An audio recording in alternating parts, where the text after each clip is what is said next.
Boa noite a todos e todas.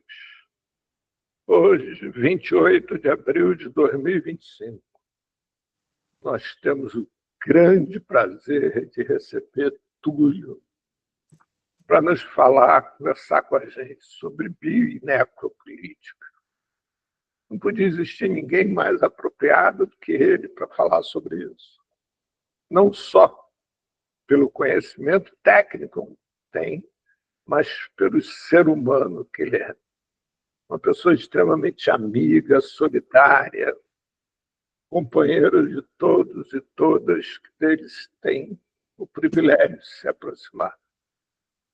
Tudo. Muito obrigado por estar hoje aqui conosco, fazer esse ciclo de debates que vai acontecer toda a última segunda-feira de cada mês até o mês de junho, para depois ele continuar já numa outra dinâmica com a gente a partir de julho. Como eu disse, a partir de julho a gente vai ter uma dinâmica diferenciada das adotadas até aqui. E aí, vamos poder usufruir de uma série de outras questões. Túlio, a bola está contigo. Obrigado mais uma vez.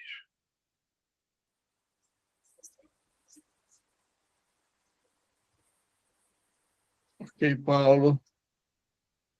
Boa noite. Paulo, eu que agradeço estar aqui nessa roda, poder falar de alguns temas que eu acho que são temas muito importantes para nós, né? Vamos considerar aqui como uma roda de conversa mesmo, e quem quiser, faça interrupção, coloque a sua opinião, começa a debater, como se estivesse mesmo numa roda, né? Eu sou Túlio Franco, professor aqui no Instituto de Saúde Coletiva da Universidade Federal Fluminense, e venho pesquisando um pouco essas questões aí que o Paulo já mencionou, né?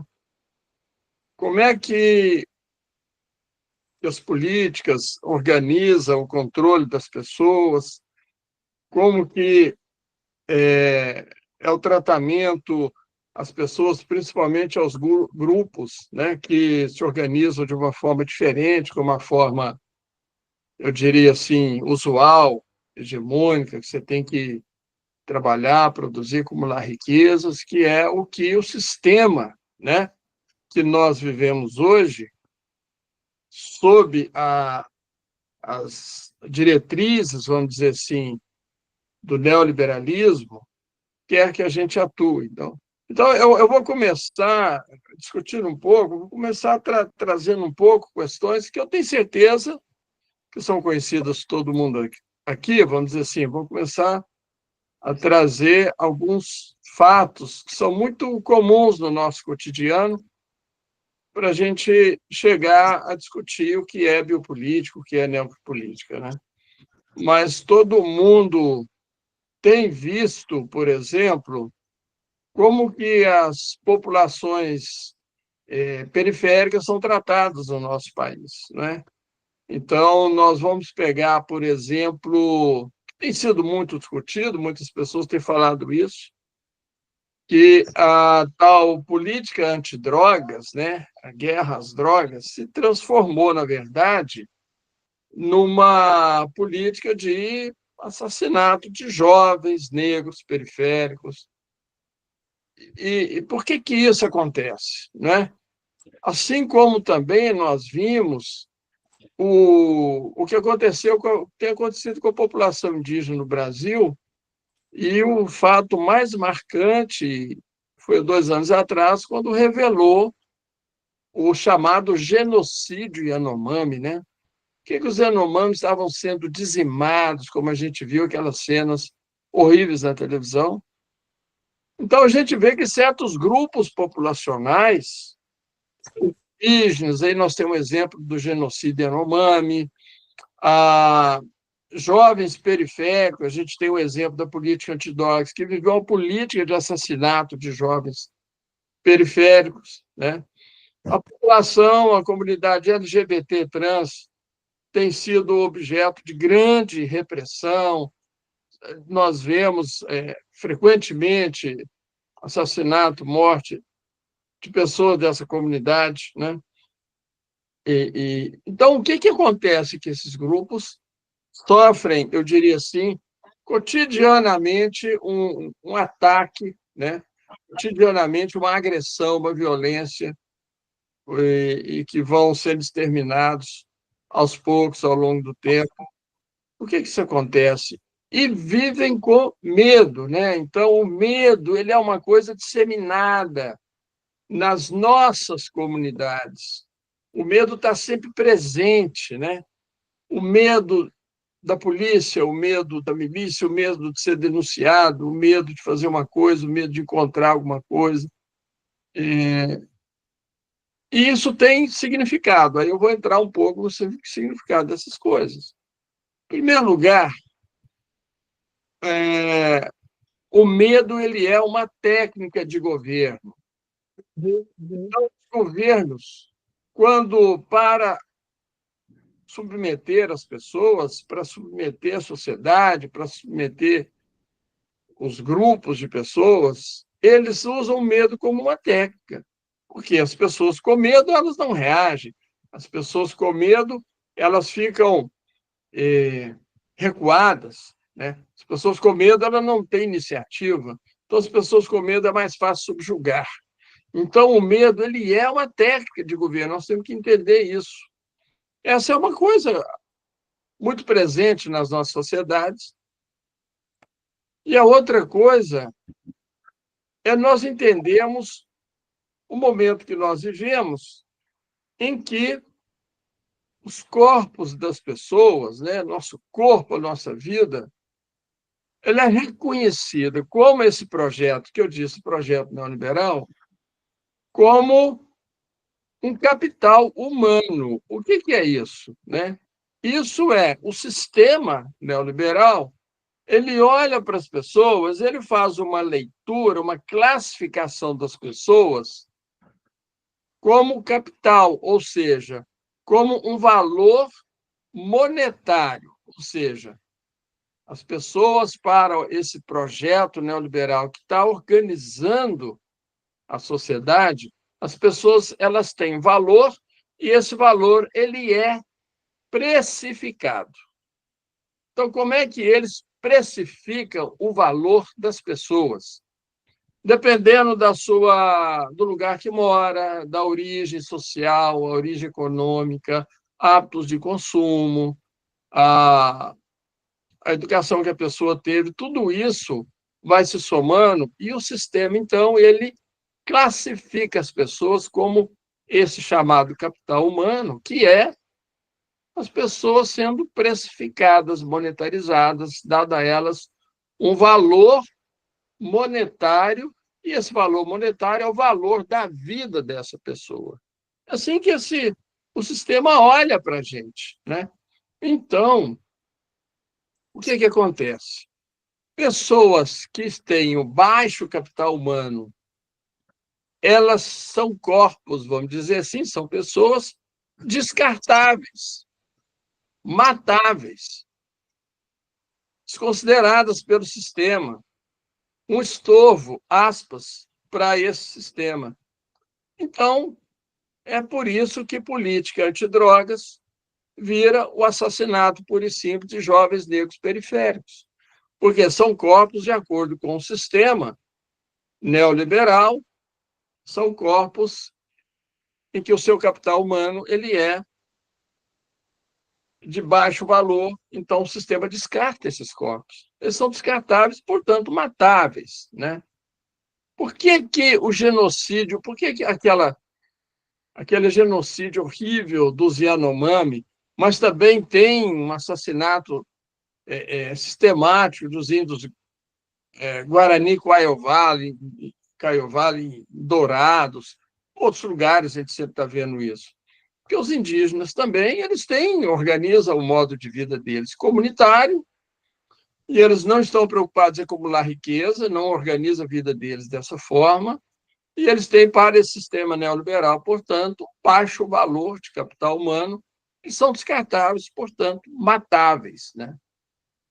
Então, a gente vai vendo que o modo como Nós estamos vivendo um tempo que é marcado por essa característica, ou seja, estamos vivendo um tempo em que esse chamado projeto neoliberal, que organiza a nossa sociedade, ele é focado e centrado no dinheiro, na acumulação de riquezas, como nós estamos vendo aí. Então, a perseguição, o medo, o assassinato, a morte, o genocídio fazem parte de técnicas de governo e dominação da sociedade e definição de quem é que deve estar presente na sociedade, quem deve ser subjugado ou até descartado. Então, a ideia de necropolítica, não é? Que é uma ideia que foi pensada para dar significado a essas coisas, né? Necropolítica significa política da morte. Ou seja, então, o sistema ele vai, de alguma forma, subjugando as pessoas para, no limite, ter essas atividades, como nós vemos, a perseguição, o medo, e essas atividades que chega no limite da violência, né, que de fato a morte ela tem um sentido não só simbólico, mas um sentido muito real para essas comunidades. Fala, Paulo. Túlio, assim, dentro desse um exemplo que a gente poderia citar, isso é uma pergunta. Né? Você acha que quando o Bolsonaro se nega a distribuir a vacina na Covid, ele coloca em prática uma ação de necropolítica em massa? Exatamente, né, Paulo? Esse é um exemplo notório que a gente viu na pandemia. Nós vimos na pandemia cenas que eu jamais imaginava ver em toda a minha vida, né? Eu lembro de ter visto alas inteiras de hospital, as pessoas morreram asfixiadas, por exemplo. A gente nem conseguia ficar vendo essas notícias direito. Mas, então, o Bolsonaro ele é representante de um projeto neoliberal da sua forma mais radical. Quando veio a pandemia, e a pandemia exigiu distanciamento social, e para as pessoas terem distanciamento social, elas tinham que ter sua vida garantida.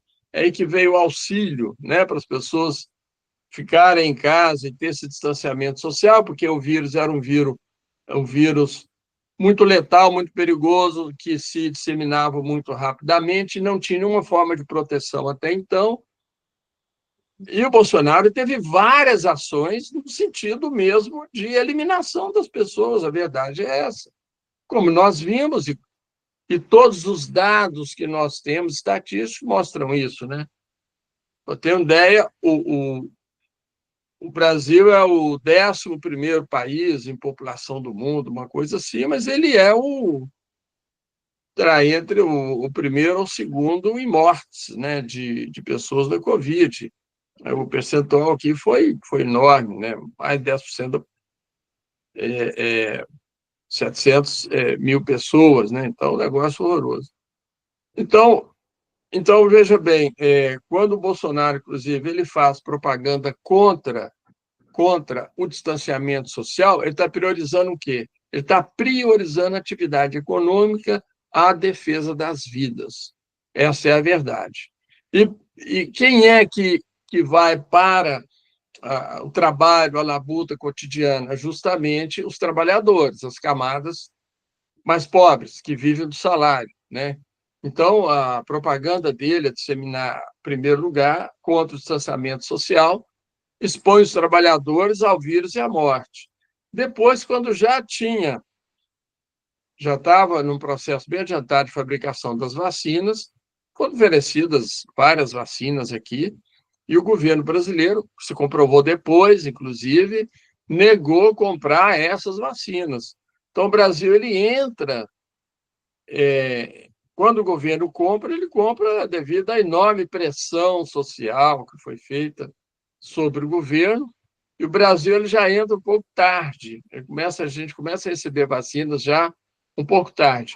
E muita gente morreu porque faltou vacina, e muita gente morreu porque não tomou vacina, acreditando também em outra campanha feita pelo presidente da República na época, que era contra a vacina.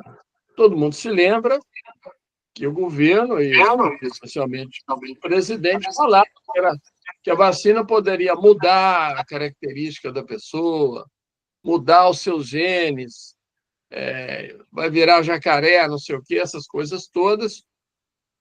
Era o presidente falando, então muitas pessoas levam em consideração o que a maior autoridade do país fala, e elas são levadas por ingenuidade, né, a acompanhar o pensamento do presidente. Então, a atuação especificamente do Bolsonaro, mas de seu governo, que receitou cloroquina e outras coisas mais, né, remédios que não têm efeito nenhum para a Covid, foram muito responsáveis. Eu diria assim, isso foi sim uma, uma, uma necropolítica, ou seja, uma política de morte desenvolvida porque tinha como prioridade a atividade econômica. A defesa, a proteção das pessoas não era prioridade, né? Então, nós temos inúmeros exemplos, né? Então, um termo que ele pode parecer um pouco sofisticado, porque ele não é do nosso cotidiano, necropolítica, mas quando você vai ver o significado dele, é uma coisa que está presente a todo momento na nossa vida, né? Que é a violência perpetrada principalmente contra as camadas mais pobres, os grupos que organizam sua vida de uma forma diferente, tem um jeito diferente de viver, tem todo o direito disto, né? Mas que são discriminados, sofrem com a violência e a morte. Então, e a necropolítica é quando isso passa a ser uma política, né? Uma política. Se não é uma política de governo, é uma política desenvolvida por órgãos policiais, outros tipos de cultura, né, que existe disseminado aí na nossa sociedade. Paulo, Túlio, qual é a diferença entre a bio e a necropolítica? Quem surge primeiro nessa brincadeira? então, na verdade, o conceito, a ideia de biopolítica, ela é mais antiga, inclusive, que necropolítica, embora elas andam juntas. A biopolítica, olha só, a biopolítica ela surge como uma ideia que foi criada para regular a vida das pessoas. De que forma que isso poderia se dar, não é? Nós temos dois modos de regular a vida das pessoas, vamos dizer assim, que muito rapidamente, na verdade, tem um filósofo que se chama Foucault que vai fazer essa discussão nesses termos. Ele vai dizer o seguinte, que nós temos uma forma de regulação da vida, é você preparar as pessoas para serem pessoas dóceis, que concordam com os governos, concordam com a autoridade, concordam com o poder. Então, as pessoas elas têm que assimilar uma cultura no sentido de ser sempre pessoas cordadas, dóceis, etc. E para isso, então, ele diz, foram criados, né? Foram criados uma forma de disciplinar as pessoas, disciplinar esses corpos. Como que você vai disciplinar esses corpos para serem corpos dóceis, obedientes ao poder e à autoridade? Educando esses corpos para serem assim, a partir dos chamados aparelhos disciplinares, que são, na verdade, todo tipo de organização, instituição, que nós, de alguma forma, participamos delas e e em algum momento nós estamos inseridos nessas instituições, né? A primeira é a família que traz os valores da sociedade, culturais, morais, etc.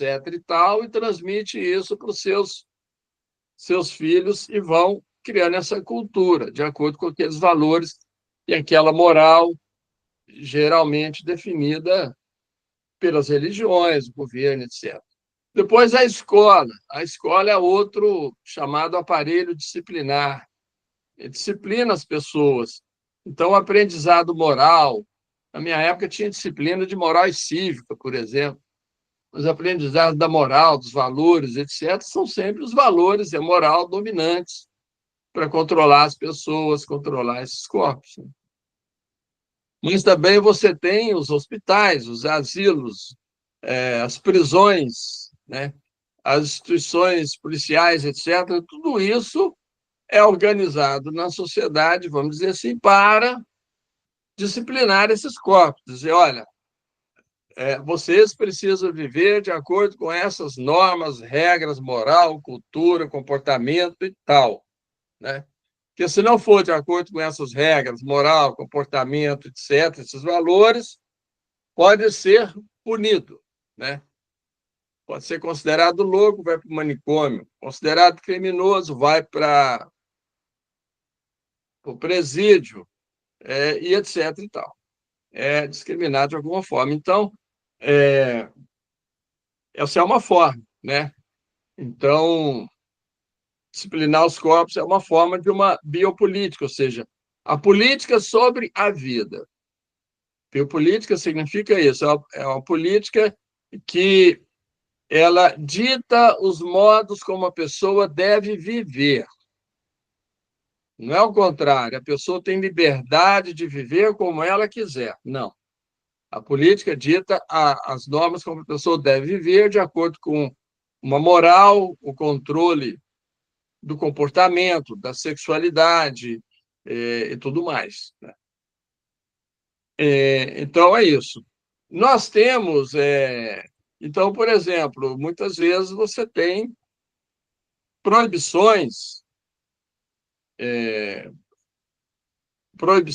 formas de dizer como os grupos devem viver, se organizar a sua vida, controlar a sua sexualidade, controlar seus hábitos de consumo, controlar os hábitos alimentares, de bebida, de relação com as drogas, etc. e tal. Tudo isso é uma moral, vai definindo, vai prescrevendo como que as pessoas têm que fazer, e se não fazer, é punido por não fazer, punido de alguma forma.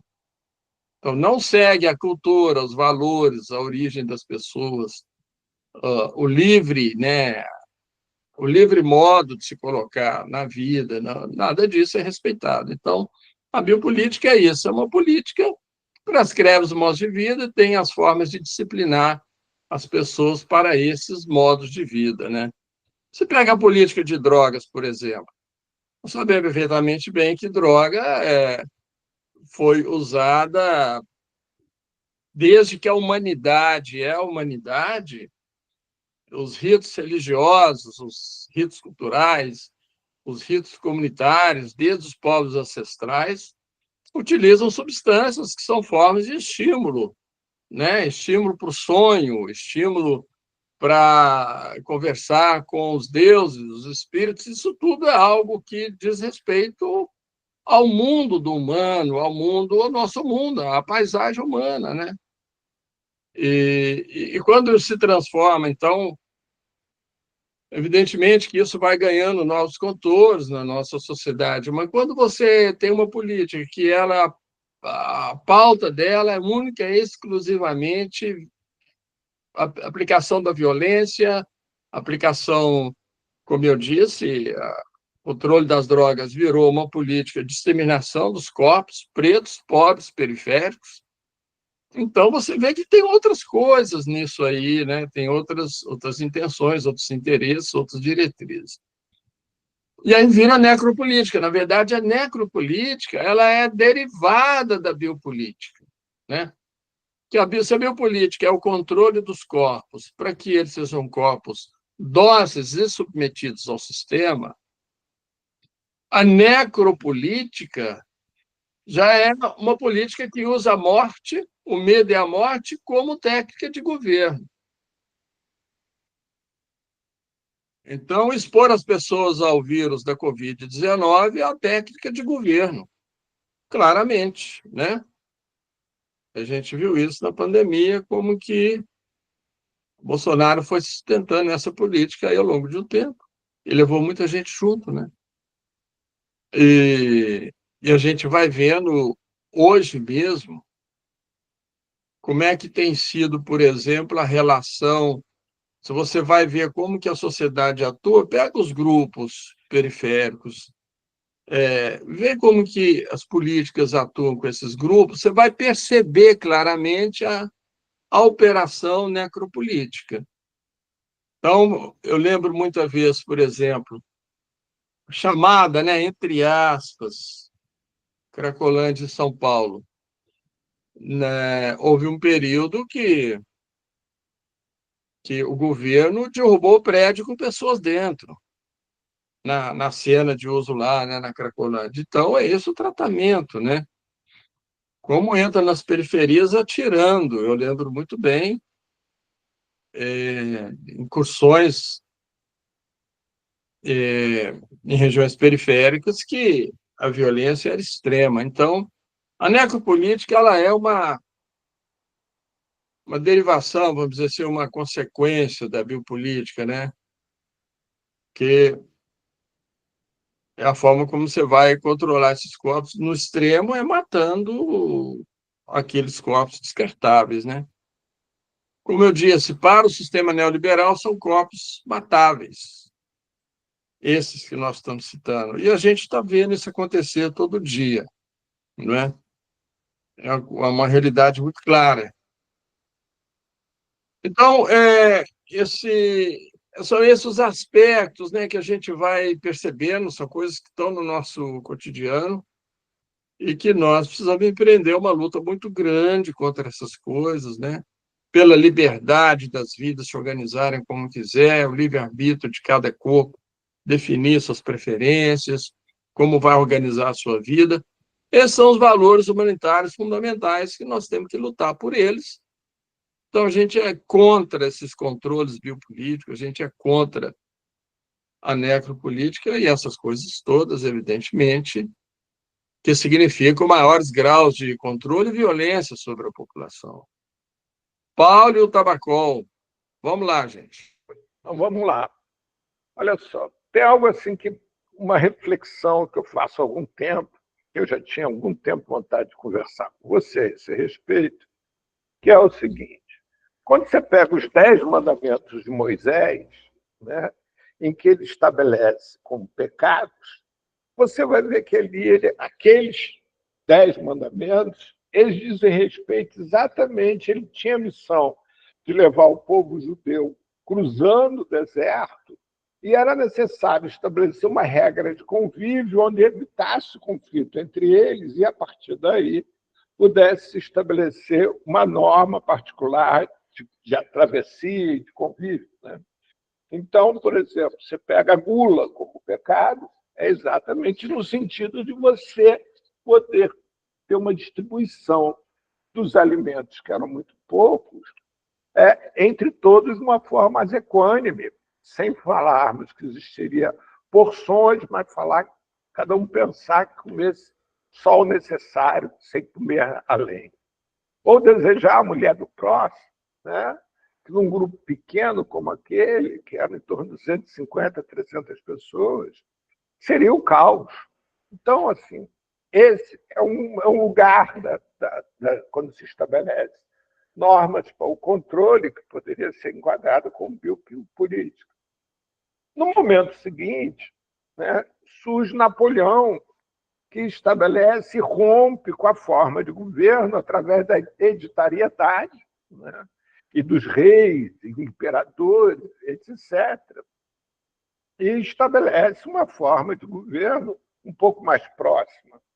Mas também é exatamente nesse mesmo momento que surge a escola, que surgem os conventos, que surge o manicômio, todos esses aparelhos de controle e de punição, né? Já no sentido oposto, no sentido de tentar estabelecer uma norma que fosse uma norma que equalizasse a todos, que transformasse todos em semelhantes, aonde seria mais fácil conduzir e governar.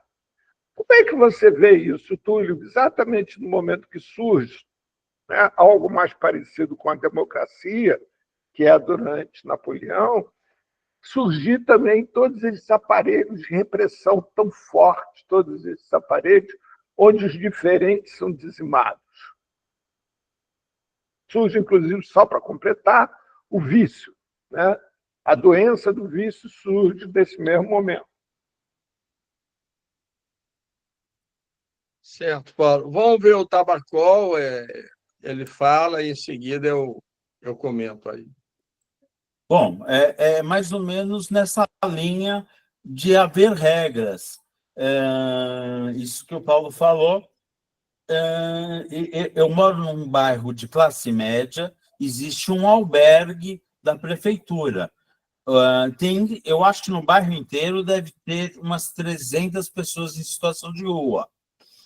No albergue cabe só 84, está lotado. Mas eles servem refeição, então eles atendem umas 150 pessoas. Agora, tem pessoas que não cumprem as regras e ficam excluídos desses serviços da prefeitura por não seguir a regra. Quer dizer, estão tolhendo a liberdade. Mas se num espaço pequeno você não tem regra, fica complicado.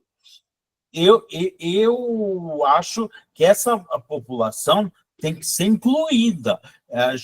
Eu procuro conversar muito com eles de maneira a criar consciência. A classe menos favorecida tem que se unir e reivindicar o que está na Constituição. Erradicação da pobreza, segurança alimentar, está na lei. Vamos cobrar. E tem que ter uma consciência para saber escolher os representantes, para que a gente saia dessa cilada que a gente está, que é uma democracia pela metade, né? Se não tiver análise crítica, as pessoas têm que fazer análise crítica do que está acontecendo à sua volta. E acho que tem que ter regra de convívio. As pessoas têm que combinar como vão conviver, senão vira barbárie também, sem regra. A regra de convívio é a ética, né? Eu acho que tem que existir alguma coisa. Gostaria de saber a posição do professor Túlio. E é mais ou menos naquilo que o Paulo falou, que se não tiver regra, é barbárie, né? É isso. Não, é claro, eu acho que essas organizações que cuidam pessoas em situação de rua e vários outros tipos de apoio que eles têm é absolutamente importante. São muito insuficientes, né, Tabacó, como você falou, e muito suficientes, porque não tem política que prioriza isso, né? E política para priorizar o cuidado dessas pessoas não só dar alimentação, dar um lugar que elas possam descansar, acolher numa situação que tem usado substância, fazer o acolhimento, fazer o apoio, fazer todo o suporte necessário. Tem que ser políticas bastante amplas, né? E também outras coisas, como aqueles que querem se profissionalizar, aqueles que querem aprender alguma coisa, que seja no campo profissional, no campo das artes. Enfim, deveria também a política proporcionar tudo isso. Tratar como pessoas que são pessoas que têm todo o direito a viver uma vida plena, né? E o Estado, as polícias deveriam garantir tudo isso. Nós não temos isso, porque não é uma prioridade. Então, é tudo muito precário, como você falou. Tem 300 pessoas na rua, tem 80 vagas lá no albergue, e por aí vai. E as pessoas ficam... a grande questão em torno dessas pessoas é o abandono, né? O abandono é a marca registrada, é o que mais acontece, e é o que pior pode acontecer, como a pessoa, numa situação de fragilidade, o abandono, mas infelizmente é o que acontece. Agora, a outra questão, até tivemos democracia e a situação é a mesma, continua o mesmo modo opressivo, discriminatório, violento com essas populações. Na verdade, as formas de dominação e controle dos corpos, ela se dá dessa forma bem objetiva, e essa violência nua e crua que a gente vê, está a olhos vistos aí nas ruas, nas praças, e todo dia na imprensa a gente vê, mas ela ocorre também de forma sutil, né? Essa forma sutil, ela se dá a partir de três linhas, eu diria, linhas de força, né, que organizam a nossa vida, nossos valores, nossa cultura, né? A primeira, eu já falei dela. A primeira é a linha, eu diria, capitalista, capitalística, né, que tem a ver com o projeto neoliberal, que valoriza os corpos naquilo que eles têm de capital, aquilo que eles representam de capacidade de acumular riqueza na nossa sociedade. Então, a primeira linha que classifica os corpos é a capitalística, como eu já falei aqui, né? Corpos que não têm isso, não têm um capital humano de alto valor, são descartáveis e, eu diria, matáveis, como a gente vê a matança nas periferias, na população LGBT, nos indígenas, negros, etc. As mulheres, o feminicídio crescendo e tudo. Mas tem outras duas linhas também muito fortes, importantes, um pouco mais sutis. Uma é organizado pela ciência, e principalmente ciência médica. Então, vocês imaginam o seguinte, que até ali pelos anos 1700, não havia... Ali pelos anos 1600, 1700, né, o século 17, 18, não havia louco. Não existia essa categoria louco. Até um certo período aí, século XVI, por exemplo, um certo período, os loucos eles eram considerados, um certo período da história, os loucos eram considerados divindades, porque eles conversavam com os deuses, conversavam com coisas que ninguém via, só eles viam. Então, na verdade, o louco, ele nasce como louco a partir da ciência médica. Então, ali pelos anos 1700, 1800 para frente, a ciência médica vai desenvolvendo e ela começa a classificar as pessoas. Você vê até os anos, ali nos anos 1600, houve na Europa a chamada a Grande Internação. A Grande Internação, o que era?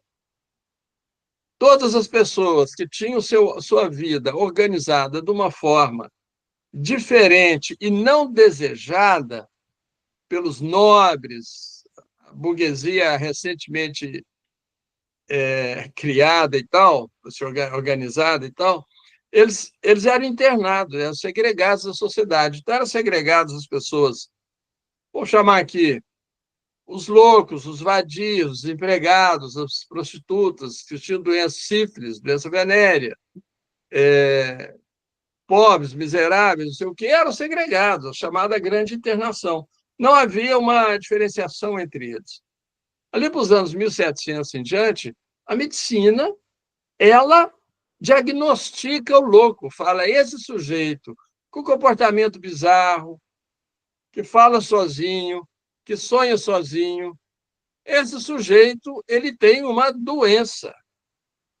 E como doente, ele não pode estar junto dos outros demais. A gente tem que ter um lugar para segregá-lo em separado. Nasce o manicômio. Então, olha só, nasce o manicômio. E o manicômio nasce nessa época e dura 300 anos, até que a gente tem, o que é muito recente, é do final do século passado, o movimento antimanicomial para, de novo, cuidar dessas pessoas em liberdade, não segregadas, né? Então, veja bem, a sociedade, ela não, a ciência, quando ela classifica o louco, ela imediatamente discrimina. Olha, ele é doente, vai ficar segregado, não pode viver em sociedade. Então, a ciência determina isso. Agora, se não fosse a ciência determinar isso, poderíamos pensar: qual o problema uma pessoa delirar? Qual o problema uma pessoa de 40 anos ter um comportamento infantil? É só ter o cuidado a ela, absorver a sua diferença. Aquilo que o Paulo falou, a diferença, ela é da paisagem humana, só que a diferença ela é discriminada, segregada, não é? E é o que foi feito. Então, a ciência é uma forma também de controle dos corpos. Assim como diagnosticou a loucura como uma doença, segregou lá no século XVII, aí que nasce a loucura, até então não era loucura, mas a ciência define o que é comportamento sexual. A ciência define o que é substância que você pode ingerir ou não. A ciência define como é que você pode organizar a sua vida ou não. Então, a ciência, e sobretudo a ciência médica, ela vai definindo um controle sobre os corpos absolutamente rigoroso, né? Rigoroso. Então, e aí vem, através da própria ciência, as políticas higienistas, né? De controle dos ambientes, segregação de pessoas, racistas, né? Então, o racismo que surge no século XIX, século XX, por exemplo, a alta discriminação da população negra, com experimentos, inclusive, higienistas e tudo. Então, a ciência, e sobretudo a ciência médica, é outra forma também de classificação e controle dos corpos. E a terceira forma de classificação e controle rigoroso dos corpos é a moral, e, sobretudo, a moral religiosa, né? Cristã, de alinhamento cristão, por exemplo, que vai definir também. Define como que devem ser as relações entre as pessoas, as relações de casal, a função sexual, é, é, que comportamento é válido ou não é válido, como a pessoa e tudo mais. Então, tudo isso a gente vê que a moral ela é outra forma também de controle sobre esses corpos, né? De controle das vidas das pessoas, classificação dessas pessoas e tudo mais. Então, nós temos os aparelhos disciplinares, mas nós temos também algumas linhas muito sutis, mas muito fortes, de determinação também, classificação das pessoas e determinação do que essas pessoas podem ser, e aí elas são discriminadas. A linha da moral, da ciência e a capitalística. As três atuam fortemente para a definição e controle, né, sobre as pessoas e os grupos, e faz esse controle, muitas vezes, de forma quase imperceptível, né, porque é naturalizado nas pessoas os comportamentos que são comportamentos definidos como, entre aspas, aceitáveis por essa sociedade, né? Mas é uma sociedade que ela se organiza e se define pelas normas, né? Da moral, da ciência e capitalística. Então, durante todo esse tempo e o tempo atual, isso é muito claro, muito forte, né? Então, o que é, por exemplo, a enorme discriminação da comunidade LGBT trans? É uma coisa que nós que vemos as pessoas, entendemos que as pessoas têm que ter a liberdade de viver a sua vida plena da forma como ela bem entende essa vida, né? E fazer as suas escolhas com a maior liberdade possível. E as diferenças, elas são da paisagem humana, elas são da humanidade, a diferença. Então, a sociedade tem que estar preparada para conviver com as diferenças. Mas as linhas da moral da ciência não deixam, né? Então, por que a população LGBT sofre tanta discriminação, né? Tanta violência? É uma violência cotidiana, do dia a dia, não só das relações, os olhares, a rejeição para o emprego, a rejeição para certos ambientes, e às vezes uma violência direta. Então, é duríssimo as pessoas viverem com esse tipo, uma sociedade tão tóxica, né? Tão asfixiante, né? Por quê? É a moral fazendo isso. A moral definindo isso, né? Essa moral. E ela não aparece, essa moral, ela é sutil, mas ela está aí determinando essa violência cotidiana nesses corpos, por exemplo, né? E por aí vai, e por aí vai. Então, nós temos a sociedade... porque é, por exemplo, a discriminação dos loucos, né? Porque você tem infinitas variedades de pessoas que que organiza o seu pensamento, a sua forma de ser, de atuar na sociedade, a chamada loucura, né?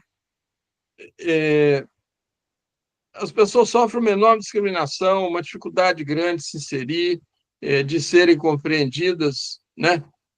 E aí o cuidado, ele é muitas vezes um cuidado extremamente instrumentalizado, prejudicando mais ainda essas pessoas, e não um cuidado que contribui com essas pessoas para que elas possam ter uma vida, né? Como ela deve ser, a vida plena e tal. Então, na verdade, nós vivemos sobre essas linhas de força, vamos dizer assim, que nos amarram, nos classifica, define muito do controle, né? Então, nós somos extremamente controlados.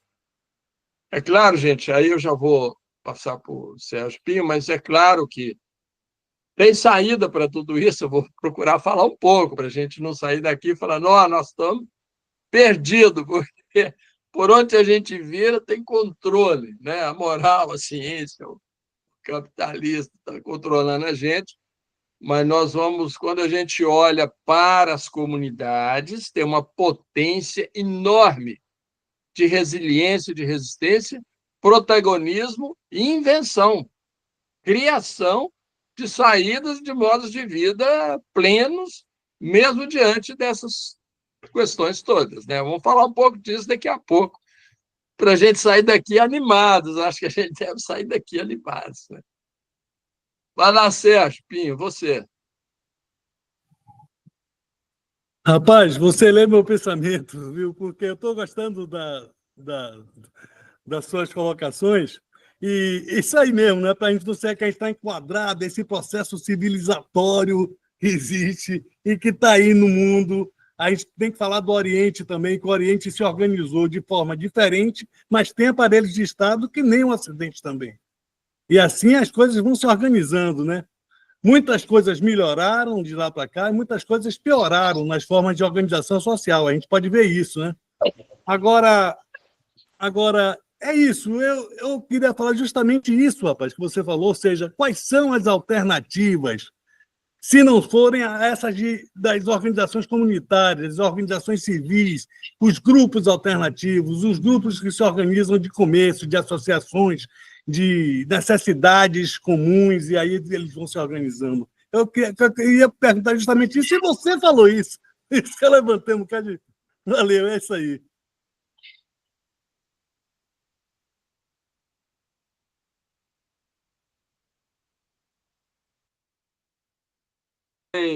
Congelei rapidamente, mas já voltei.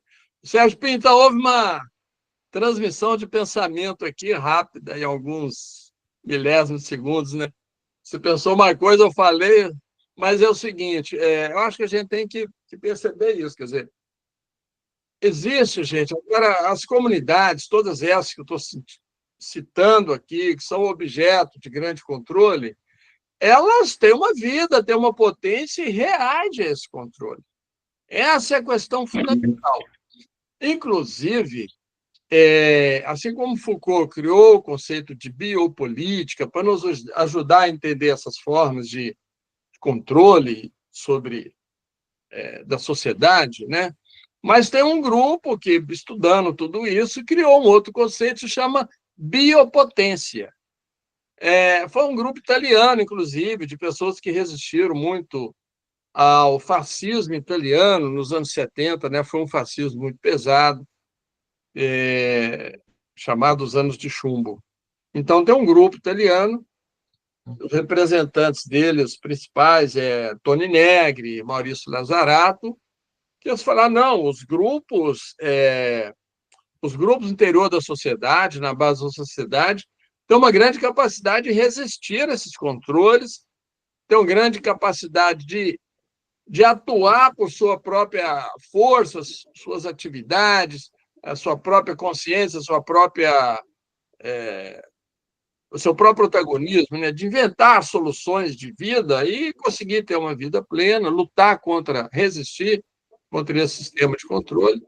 E ele chamou isso de biopotência. Biopotência é a potência dos grupos, das comunidades em resistir a tudo isso, ter resiliência, e a gente vê que os grupos têm, de fato. Pegando o exemplo, né, que o Paulo lembrou, a pandemia. Pega o exemplo da pandemia, que foi um momento difícil. O governo se aliou ao vírus contra o povo, ficou tudo muito mais difícil. Mas você vai ver, e também a gente viu aí, foi divulgado, comunidades que se organizaram para resistir e fizeram cesta básica, fizeram cozinha comunitária, coletaram álcool em gel, máscara, distribuíram entre a população, se apoiaram entre eles mesmos, mutuamente. Isso mostra uma capacidade de resistência enorme, né? Contra tudo e contra todos, contra o próprio governo que estava na direção contrária. Eu lembro de comunidades indígenas na Amazônia que o único acesso que tinha era de rio. Eu lembro deles bloquearem o rio para ninguém subir para a comunidade, para proteger a comunidade do vírus, etc. E eles próprios montaram uma polícia comunitária indígena, fazendo um controle de território, de acesso a território, né? Eu lembro muito bem disso, para proteger as suas comunidades. E hoje nós temos, né, mais recentemente, a partir da segunda metade do século passado, o movimento antimanicomial. Então, você tem inúmeros grupos que organizam os usuários da saúde mental, né? Então, você tem... e que eles reagem, portanto. Então, eles fazem assembleia nos lugares que são atendidos, interferem no funcionamento desses lugares, fazem teatro, arte, ou seja, eles conseguem organizar, através da sua organização, eles conseguem ter uma vida produtiva, do modo como é possível eles terem, e é o modo legal de ser, o modo como eles conseguem ser. E pronto, ninguém tem que julgar nada, né, sobre isso. Então, a gente vê que nas periferias tem muita resistência da juventude, da cultura, grupos comunitários que se reúnem e fazem as coisas acontecer, projetos, tudo. Então, eu acho que essa capacidade de resistir e de resiliência, então, é que foi chamada de biopotência, né? Então, vamos reconhecer isso e dizer que a gente tem, sim, uma enorme capacidade de inventar soluções, criar soluções. Eu acho que a grande aposta está nos coletivos. Quando as pessoas se reúnem em coletivo, conseguem força, potência para resistir a partir de uma base muito sólida, que é a solidariedade. Solidariedade, ela é a soma de potências, né? Então, é a grande palavra do momento, eu acho que a solidariedade consegue nos tirar desses controles fortes. Lúcia, você, vamos lá. Então, boa noite. Eu não conheço ninguém aqui pessoalmente, mas estou gostando de assistir. Eu queria trazer um artigo que eu li há uns meses atrás, que fala da necropolítica ligado aos trabalhadores que trabalham em o que a gente chama trabalho por plataformização, que é trabalhar com aplicativos. São os entregadores, os motoristas de Uber, esses caras de bike, e em que o autor traz que existe uma gestão, o que ele chama de uma gestão necropolítica, neoliberal, da precarização desse trabalho, de tal maneira que esse neoliberalismo, não no sentido econômico, né, no sentido mais compreensivo, que capta a subjetividade dos trabalhadores, leva essas pessoas inicialmente a achar que eles são empresários de si. Eles não têm chefe, ninguém manda neles, eles fazem a jornada que eles querem. Então, existe uma ilusão de que, de fato, eles são os donos da própria vida, quando, na verdade, a empresa paga pouquíssimo, cada vez o valor por quilômetro rodado está diminuindo, no caso de motoristas de Uber, cada vez os entregadores têm que fazer mais entregas, e aí ele trabalha com essa questão da subjetividade dos trabalhadores e do quanto eles, ao mesmo tempo que existe essa impotência, e que ele termina o artigo de um jeito que você fica desesperado, porque ele não traz isso que você trouxe, que eu me dei conta agora. Por exemplo, em 2020, eles fizeram um break dos aplicativos, os motoristas, no meio da pandemia, no início da pandemia, porque eles eram as pessoas mais vulneráveis, eles estavam na rua, eles tinham que estar na rua mais do que nunca. Então, eu li esse artigo, fiquei meio desesperada, agora você trouxe a solidariedade, enfim, uma esperança no ar. Então, muito obrigada.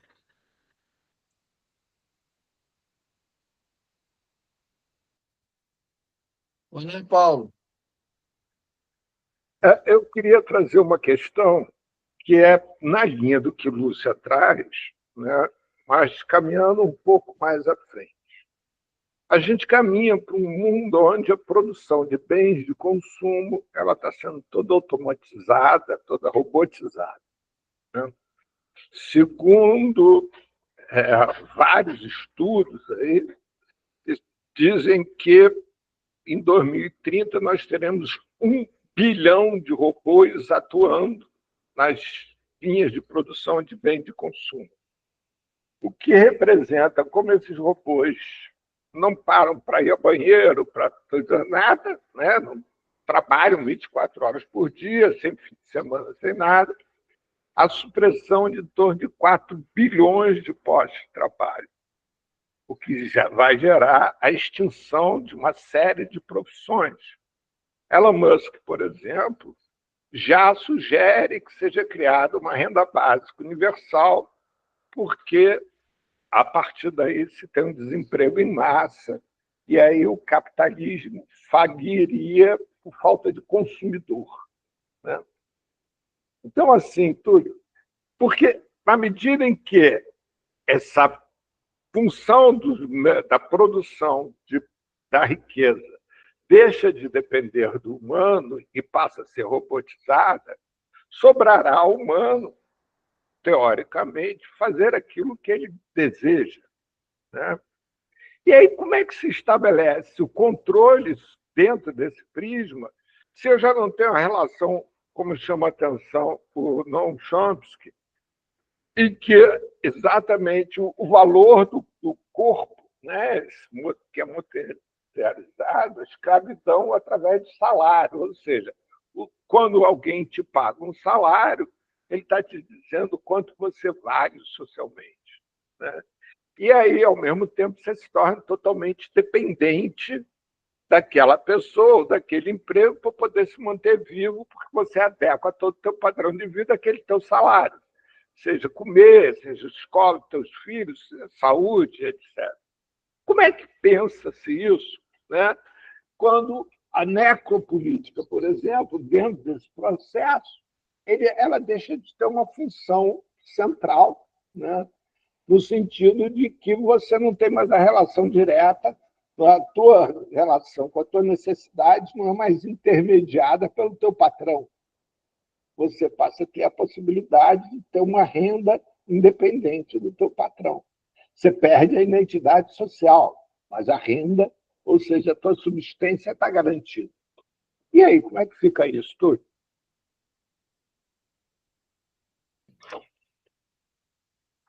Pois é, Paula, a conversa vai ficando cada vez mais complexa em função dos novos elementos que estão surgindo hoje. Primeiro, falar um pouco dessa coisa que a Lúcia levantou, né?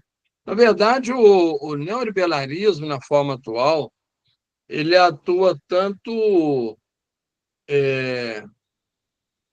nessa ideia inicial que nós discutimos aqui, de controle das pessoas, mas atua muito fortemente também nessa questão que a Lúcia levantou, ou seja, se cria um imaginário, quer dizer, faz as pessoas pensarem que elas, ao adotar a plataforma como forma de trabalhar, elas vão ter liberdade, porque serão patrões delas mesmas, né? Empreendedores de si mesmos. A palavra empreendedor hoje é a que é mais falada em todos os lugares. Nada contra ser empreendedor, mas o fato é que é vendida uma ilusão, né? O sistema neoliberal vende uma ilusão. Olha, você vira Uber, você vira entregador, vai lidar com plataforma, e você nunca mais vai ser empregado, nunca mais vai ter patrão, você vai mandar no seu horário, na sua agenda, e vai crescer, ganhar muito dinheiro e tal. Então, essa ideia ilusória de ser um empresário de si mesmo, na verdade, a gente vê que as pessoas trabalham muito mais, ganham muito pouco, não têm nenhum direito social, né? Então, essa é uma outra forma como eles estão se organizando nesse momento. E agora, presta atenção, com isso, quer dizer, esse capitalismo de plataforma, uberização, são sinônimos, né? Como é que o neoliberalismo se implanta fortemente? Ele se implanta justamente destruindo os laços de solidariedade entre essas camadas mais pobres, trabalhadores e tudo.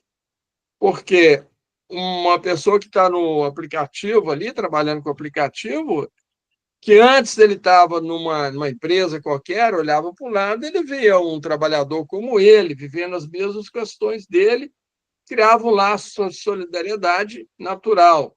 Agora não, no aplicativo, ele olha para um lado, ele vê um concorrente dele. Então, o neoliberalismo ele está destruindo os laços de solidariedade para se implantar na cabeça das pessoas nessa ideia. Ser empresário de si mesmo, ele está criando o sujeito da concorrência. É aí que ele se instala fortemente, porque ele ganha a alma das pessoas para se concorrer um com o outro, né? Então, quando nós falamos na solidariedade, eu acho que a solidariedade é a grande questão do momento, porque é justamente se houver solidariedade, o neoliberalismo não consegue se implantar como ele vem implantando. Se houver solidariedade, a potência das pessoas para se organizar, rever seus direitos, mesmo trabalhando com aplicativo e tal, mas recuperar seus direitos, recuperar uma solidariedade, recuperar uma convivência, que eu acho convivência comunitária, né? Pensar-se comunidade é pensar-se com capacidade de produzir o comum entre as pessoas. Então, eu acho que essa é a grande saída, a solidariedade é a grande palavra do momento. Agora, Paulo, o avanço aí da tecnologia com robotização e automatização de carros, como a gente está vendo, e essas ideias do Elon Musk, né, de que nós vamos ter 1 bilhão de robôs, então muito do trabalho vai ser dispensável, então vamos criar uma renda mínima para ninguém estar passando fome. Nós temos que lutar pela redução da jornada de trabalho. Essa é a grande questão. A redução da jornada de trabalho sempre foi uma reivindicação importante no mundo do trabalho. Então, se você tem desemprego em massa, reduz a jornada de trabalho, todo mundo trabalha menos, mas todo mundo trabalha, ou seja, dá trabalho para os que estão desempregados. Então, o avanço tecnológico não é um mal em si mesmo, certo? Nós temos que... Eu falo muito isso na faculdade, né, com os alunos de medicina. Eu falo muito isso. O avanço tecnológico, ele é um bem, ele é um benefício às pessoas, porque ele existe para criar conforto. Hoje é possível ver um tumor sem abrir o corpo da pessoa, sem pôr ela em sofrimento antecipado, que eu tenho imagem que consegue fazer isso muito bem feito. Então, o avanço tecnológico em si não é um mal. O problema é como que o capitalismo, o neoliberalismo, se apropria desse avanço tecnológico. Então, o avanço tecnológico, como ele é apropriado hoje, é para beneficiar uma pequeníssima minoria. Porque se tiver avanço tecnológico, como inteligência artificial, o pessoal está falando, inteligência artificial vai derrubar muitos empregos. Não precisaria. Você pega a inteligência artificial e passa a jornada de trabalho de 40 para 30 horas. Você vai dar trabalho para todo mundo.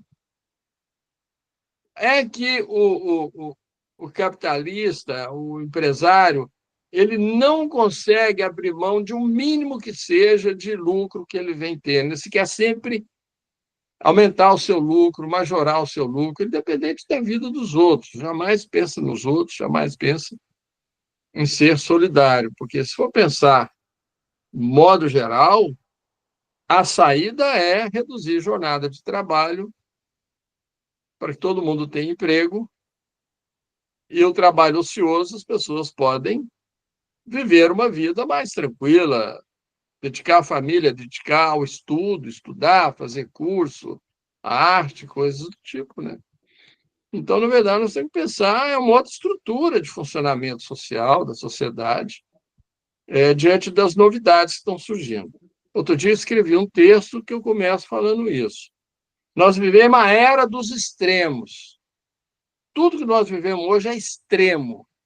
Chega uma doença, ela vira uma pandemia e mata 7 milhões de pessoas em 2 anos, né? O Trump está destruindo, mexeu com a economia do mundo e ameaçando de invadir, bombardear, não sei o quê. Guerra na Europa, guerra no Oriente Médio, eventos climáticos extremos, como a gente está vendo, né? Hoje teve um apagão, não sei se vocês viram. A Espanha e Portugal ficaram no escuro e descobriram que, em função do aquecimento global, criou uma alteração físico-química na transmissão de energia e derrubou a energia, deixou Portugal e Espanha no escuro, no apagão, por causa da alteração climática. Olha só, é coisa de ficção, né? Então, nós vivemos a era dos extremos, né? Na era dos extremos, o mundo está vivendo essa radicalidade toda.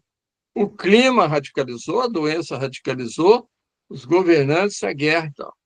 Nós que pensamos do lado de cá, do lado que pensamos que o mundo tem que andar para frente no sentido da sua civilização, da sua humanidade, de ser mais libertário e tal, temos que pensar também com radicalidade para enfrentar esse extremo destrutivo. Nós temos que pensar um extremo amoroso, né? Um extremo humanitário, um extremo libertário. Então, ao avanço da tecnologia que vai substituir postos de trabalho, nós temos que propor redução da jornada de trabalho de 40 para 30, de 40 para 20, para incorporar todo mundo no trabalho e fazer com que a tecnologia seja um benefício a toda a humanidade, que ela pode ser, né? Então, nós temos que começar a propor coisas desse tipo.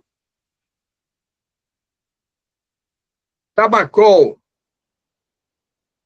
Acho que o Sérgio pediu a palavra primeiro. Sim, é verdade. É você, Sérgio. Desculpa. Sim, voltemos para o que você propôs, né, como saída mesmo, que são as organizações de comunidades, de periferias, até mesmo associações de bairros, de grupos indígenas, minoritários. Porque aí o que é que acontece com isso? São várias identidades se organizando e labutando, eu não vou dizer nem lutando, mas labutando, trabalhando, resistindo para trazer novas perspectivas de organização social, de saídas, de futuro de produção. Tudo bem. Como fazer isso? Porque, como Boaventura Souza Santos falava, é aquela coisa, lutar pela igualdade quando as diferenças nos discriminam. Lutar pelas diferenças quando A igualdade. a igualdade nos descaracteriza. Quer dizer, isso é vital para que o povo saiba, esses grupos saibam como saber até onde está a identidade, até onde está a luta comum, até onde está a solidariedade, até onde está a identidade, quando é que isso se entra em conflito, como é que a gente sabe que vai lutar pela igualdade, pela diferença, com a profusão de grupos identitários que tem por aí, né? Porque se houver alguma saída mesmo para essas coisas mais gritantes como as guerras, esses conflitos geopolíticos, todas essa guerra ecológica, né, do caso de você trabalhar pela ecologia, trabalhar pelo meio ambiente, né? A agrofloresta mesmo, que é tão libertária, é tão produtiva e que pode ser um bom caminho também para um equilíbrio planetário. Quer dizer, como é que a gente vai fazer isso aí? Como é que a gente pode fomentar isso aí? Por exemplo, nas ruas a gente vê a necessidade desses grupos organizarem, de pop-rua se organizarem. Eles se organizam e aí são cooptados pelo poder. São cooptados pelo poder hegemônico e acabam fazendo a mesma coisa, só representando, jogando para fora. Eu participei de grupos também do movimento da luta antimanicomial, e o que é que acontece? As pessoas começam a ficar melhorzinhas e saem. Começam a se integrarem na sociedade e deixam de lutar pelo movimento antimanicomial. Ou então os profissionais que estão trabalhando nos lugares, na RAPS, na rede de atenção psicossocial, acabam sendo cooptados também pelo poder e deixam de trabalhar, simplesmente servindo ao Estado. E aí?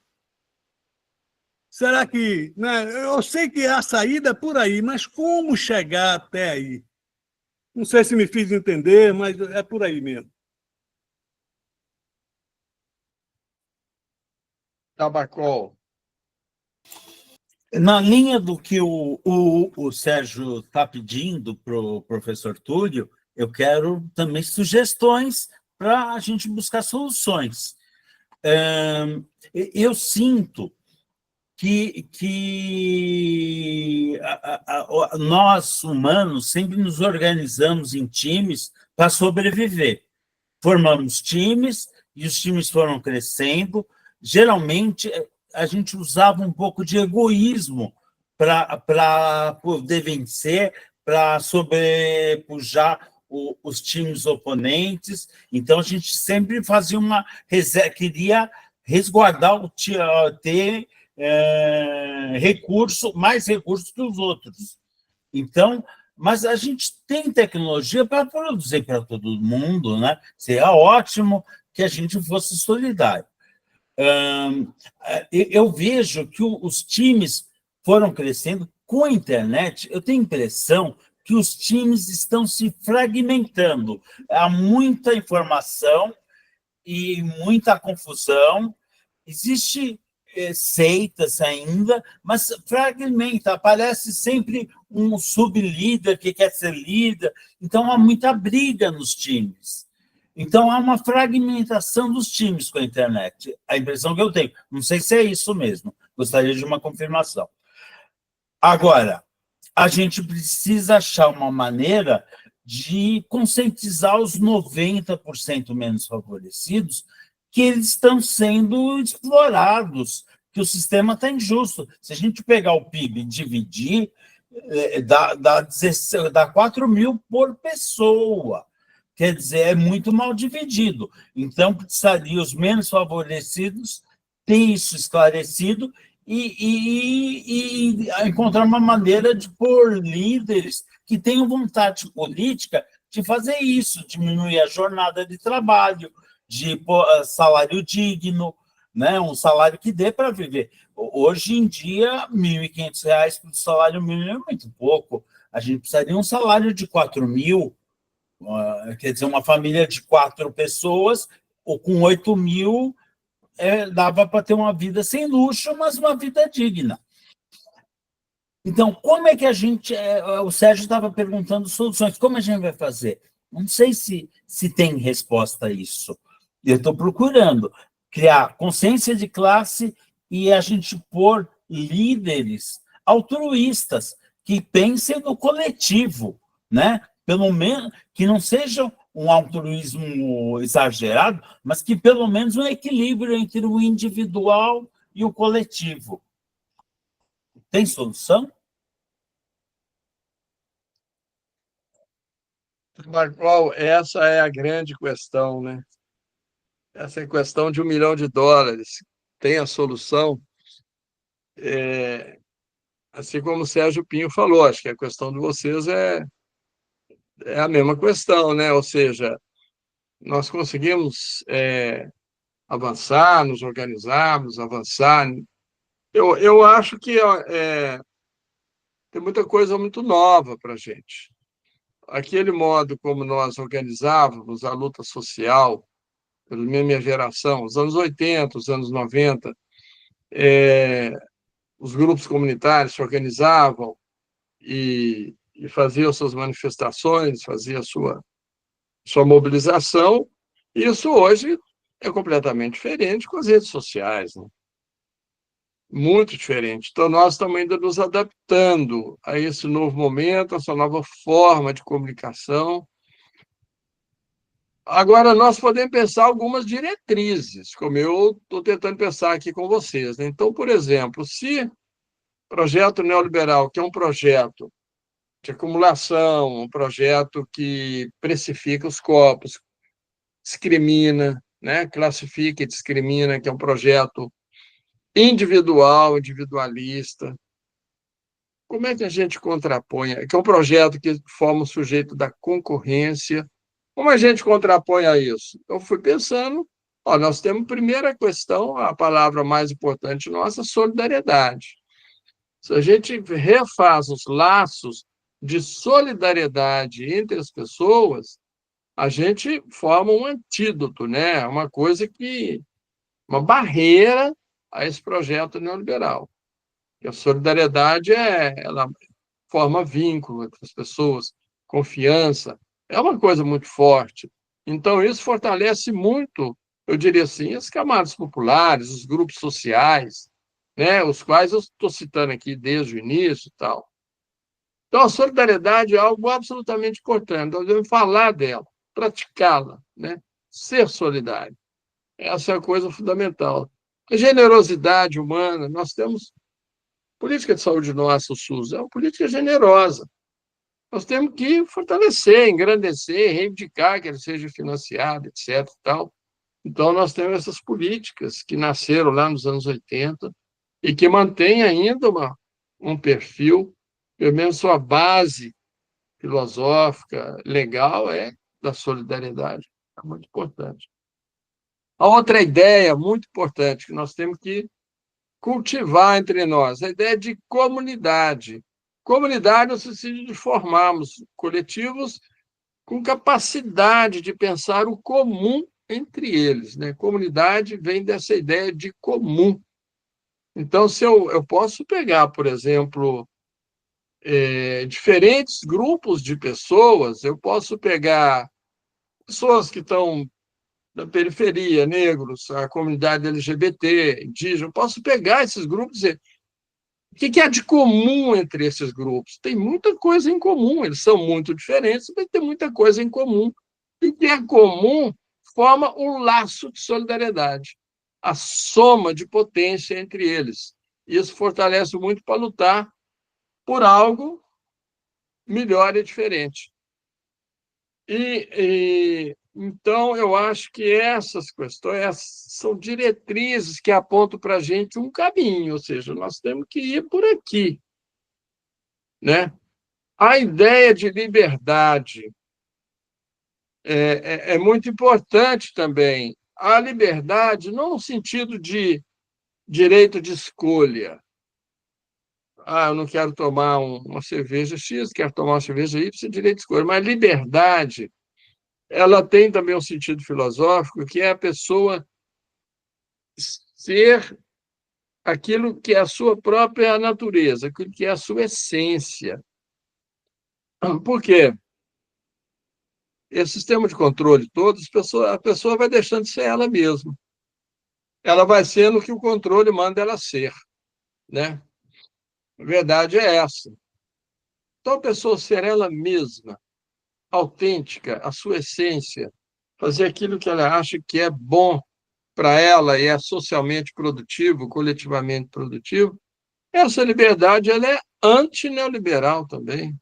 Ela é uma liberdade que afirma a ideia de comunidade, de comum, solidário. Então, essas coisas somadas, a gente vai tentando produzir um sujeito que não é o sujeito da concorrência, mas é o sujeito solidário, o sujeito do coletivo, né, o sujeito comunitário.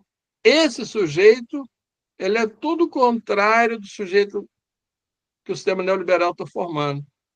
Essa é a grande disputa. Você quer ter uma nova sociedade, você tem que ter um novo sujeito.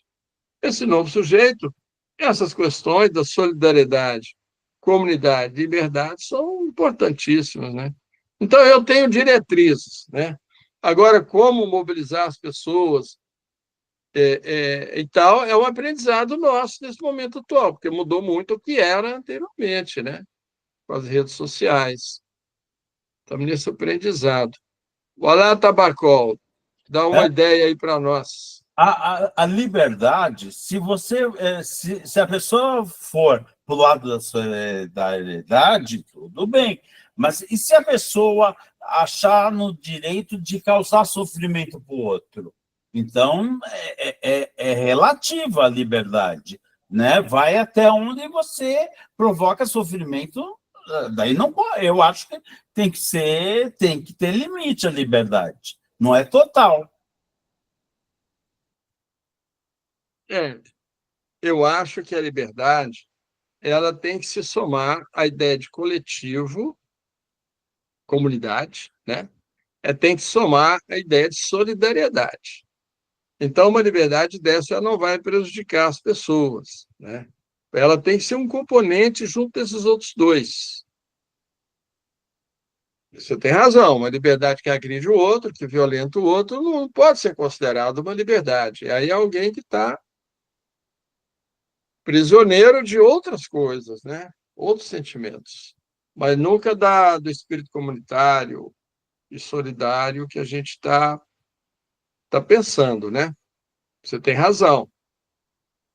A liberdade está compondo com essas outras diretrizes, né? Mas é isso, eu acho que são coisas que a gente nos coloca para pensar. Nós estamos vivendo um momento que a gente precisa exercer esse pensamento, debate, para enfrentar as coisas novas que estão surgindo, né? É isso aí. Fala, Paulo.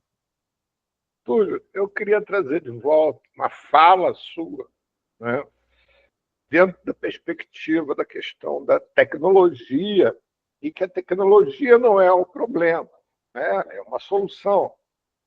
A forma de usá-la pode transformar-se num problema. Quando você coloca como um ponto de mudança, um ponto de inflexão, o surgimento das redes sociais.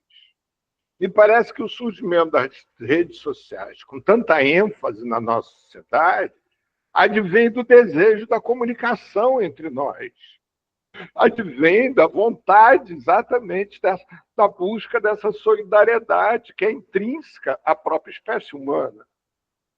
Nós, aliás, somos a espécie mais frágil existente no planeta e só sobrevivemos exatamente devido à solidariedade.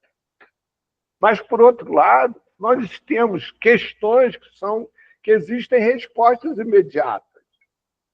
E essas questões que exigem resposta imediata fazem com que as redes sociais acabem trazendo para cada um de nós uma ansiedade por causa da grande quantidade de informações que nós não podemos conseguir lidar com elas, né?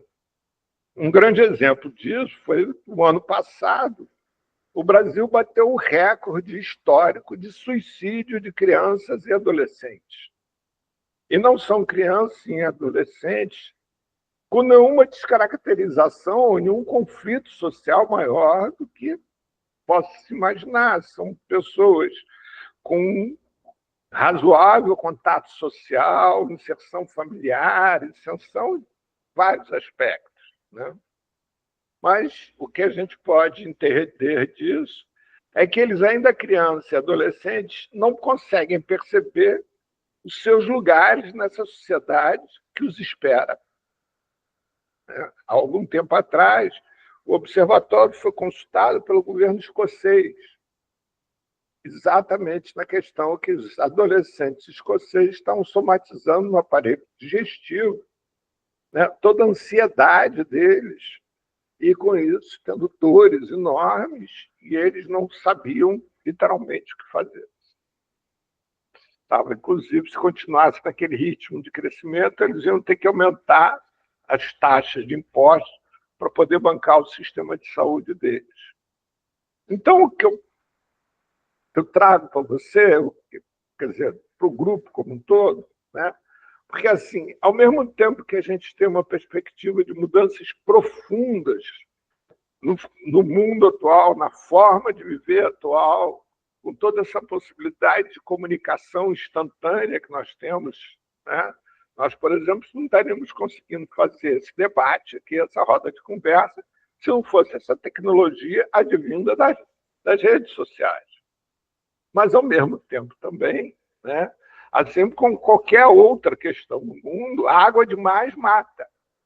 Rede social também mata demais. Então, a questão é como regular isso de tal maneira que se preserve a liberdade de cada um, porém proteja também para que isso não se transforme em algo excessivo e aí acabe prejudicando o próprio usuário.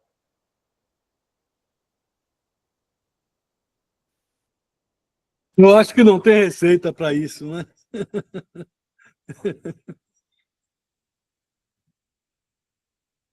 Esse é um grande debate, e até hoje não se conseguiu uma solução, né? Porque a rede social ela é uma coisa que é totalmente incontrolável. As pessoas estão fazendo leis,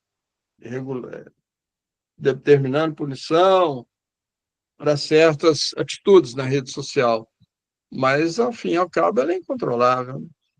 Tem várias camadas de rede, cada vez mais complexas e tal. Então, Paulo, isso é uma coisa que está no âmbito do debate agora, né? A gente, é como o Sérgio falou aqui, a gente não tem uma resposta pronta para isso, a gente está ainda muito novo, todo dia surge uma coisa nova, né? Então, temos que continuar discutindo.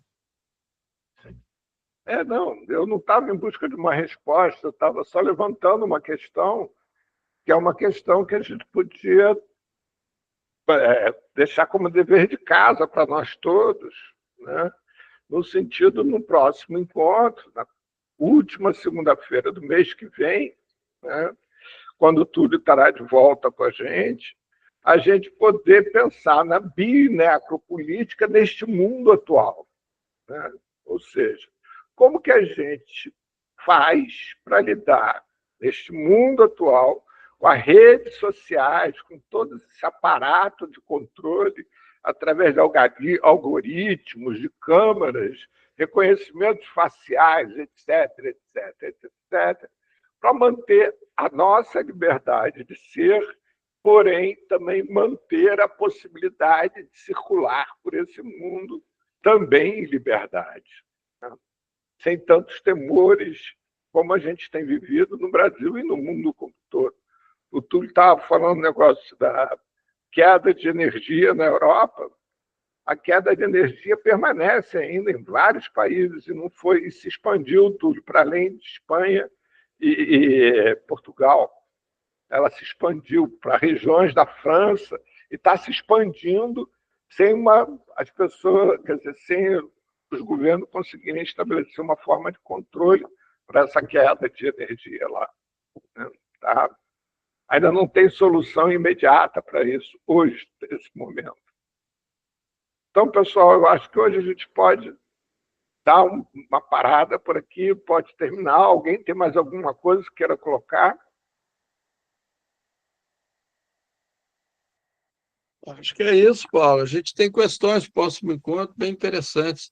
Mas o mais assustador para esse apagão na Europa é que é de fundo climático. Pois Tem a é. ver com o aquecimento global e as alterações do clima produzidas pelo homem, né? Então, o mais assustador é isso. Você vê efeitos do aquecimento global, destruição que o homem causou na Terra. Está vendo esses efeitos agora e é uma coisa impensável, um apagão na Europa, né? Causado por isso. Então é isso, Paulo. Eu acho que tem questões aí que, por uma próxima roda de conversa, bem bacanas. Pois Ótimo. Eu agradeço aí o convite. Muito obrigado. Boa Mas noite a eu todas as agradeço pessoas. em especial a sua presença, Túlio. Muito, muito obrigado. Foi um prazer enorme. Muito obrigado mesmo. Até a próxima, até a última quarta-feira do mês que vem. E, pessoal, só para lembrar Valeu. todos, semana que vem, segunda-feira, é o Emerson Merri falando de saúde pública de qualidade e universal, né? Pensando exatamente no que Túlio falava, dessa cadeia do bem, para a gente produzir coisas que nos suportem, que nos instrumentem para lutar por uma vida de qualidade. Valeu, gente. Túlio, muito obrigado. Legal, gratíssimo. Valeu, Paulo. Valeu, gente. Um Valeu, abraço. gente. Noite, Tá bom. obrigada. Bom Todo mundo. descanso. Obrigada, boa noite. Valeu.